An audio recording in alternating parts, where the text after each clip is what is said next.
срочно переносимся в Центр управления полетами, где работает наш корреспондент Иван Прозоров. Но сначала мы вам покажем кадры, которые в эти минуты мы получаем с орбиты на МКС. Только что зашла Юлия Пересильд. Мы видим, что космонавты открыли люки. Идет Клим Шипенко следом за Юлией Пересильд. Юлия Пересильд была первой. Встречают на орбите на МКС экипаж, который работал ранее. Это Петр Дубров, Олег Новицкий и астронавт Марк Ван де Хай. Итак, мы видим, что открыты люки. Все произошло в нормальном штатном режиме. И за всем, что сейчас на орбите творится, следят внимательно в Центре управления полетами. Там работает наш корреспондент Иван Прозоров. Он выходит в прямой эфир. Итак, Иван, ждем от вас подробностей. Что сейчас происходит, какие эмоции?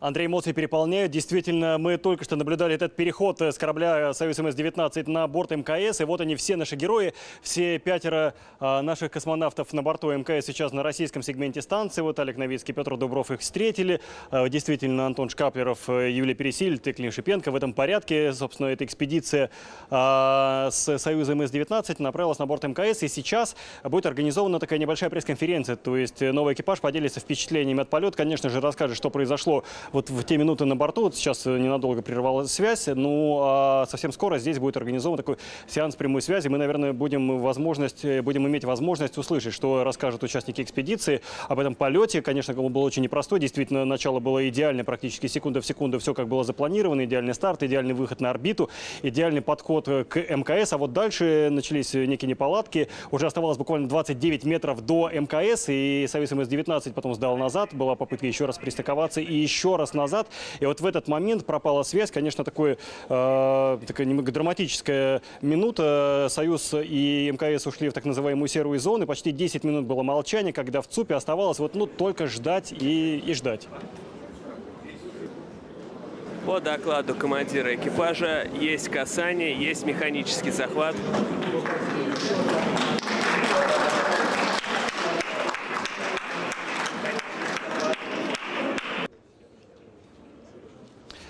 И вот когда наладилась связь, выяснились подробности эпизода, которые действительно впору включать в сценарий фильма «Вызов». Вот выяснилось, что отказала автоматика. Командиру экипажа Антону Шкаплерову дали команду взять управление на себе. Юлия Пересильд ассистировала ему, вы это прекрасно слышали, он отдавал команды Юлии. Но при этом Клим Шипенко не растерялся и снимал все, что происходило вот, собственно, в этом модуле, в этот момент. И получается, по сути, съемочный процесс уже пошел. Командир наш большой профессионал, это его далеко не первый полет, он это блестяще продемонстрировал, находясь в тени и даже без связи. А с точки зрения съемок фильма все уже началось, и Клим снимал то, как Антон Шкаплеров вручную стыкуется с Международной космической станцией. То есть мы весь день на нервах, весь день переживаем за наших ребят. Но вот позже глава Роскосмоса, находясь тоже на Байконуре, сообщил, в чем были причины неполадки. Сбой, по его словам, произошел не на корабле, а в стыковочном узле на МКС. И вот теперь он подлежит замене. Был сбой в 2 полукомплектах автоматической стыковки системы КУРС на станции, не на корабле, на станции. Так называемый пассивный прием передачи, пассивный прием сигнала.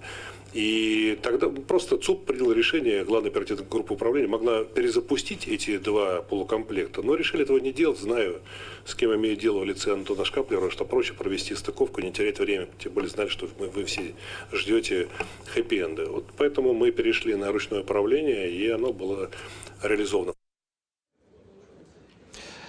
Но вот в итоге полет продлился 3 часа и 27 минут, на 10 минут дольше, чем было запланировано. И мы видим, что сейчас все космонавты, весь экипаж МКС, включая и, собственно, иностранных космонавтов, подключаются к сеансу связи. Новые участники экспедиции Пересильд, Шипенко и Шкаплеров надели гарнитуру для того, чтобы выйти на связь с родными и близкими, кто сегодня весь день находился здесь, в Центре управления полетами, и, конечно, переживал за них, у них есть вопросы. И вот сейчас прозвучала команда «Начинайте», и начинаются вопросы. Давайте послушаем, что расскажет космонавт. Да, мы вас слышим. Хорошо. Андрей Беретев, желаю здравствовать.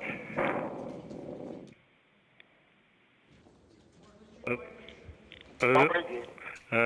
Антон, поздравляю, соответственно, экипаж корабля «Союз МС-19».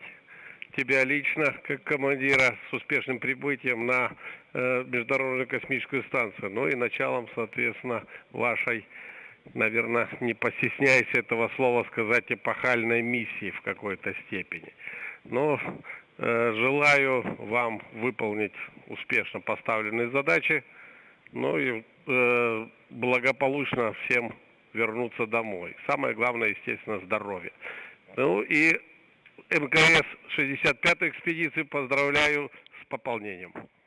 Спасибо. Спасибо большое. Спасибо. Спасибо.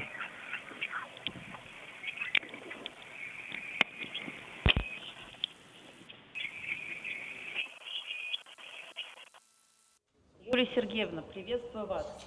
Это ваш личный президент. Но сейчас уже связываются сейчас с Юлией Пересильд. Ее друзья, кто следил за этим полетом, конечно же, переживал в тот момент, когда пропала связь.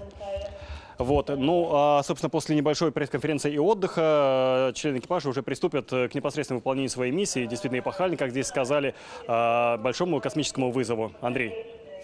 Да, спасибо, Иван. В прямом эфире Центра управления полетами был Иван Прозоров. Мы сейчас видели, что в Центре управления полетами вышли на прямую связь с орбитой. На МКС встретили буквально на наших глазах прибывший экипаж Союза МС-19. Будем следить за всем, что происходит на орбите.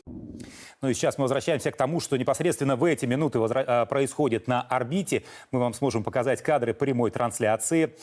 Ведь считанные минуты назад люки между МКС и кораблем «Союз» открылись. Первая киногруппа в космосе и первые космонавты в истории кинематографа перешли на борт станции. И в эти минуты проходит первый сеанс связи с Землей. Все участники команды чувствуют себя нормально. Позади такой быстрый полет и непростая стыковка. Вы сейчас видите кадры, как Антон Шкаплеров переходит на борт МКС. Какой будет встреча на орбите? Первые эмоции, ощущения от полета. Все это скоро узнаем. В нашем эфире будут кадры с Международной космической станции, куда прибыл киноэкипаж «Союз МС-19». Вот Юлия Пересильд переходит на борт МКС.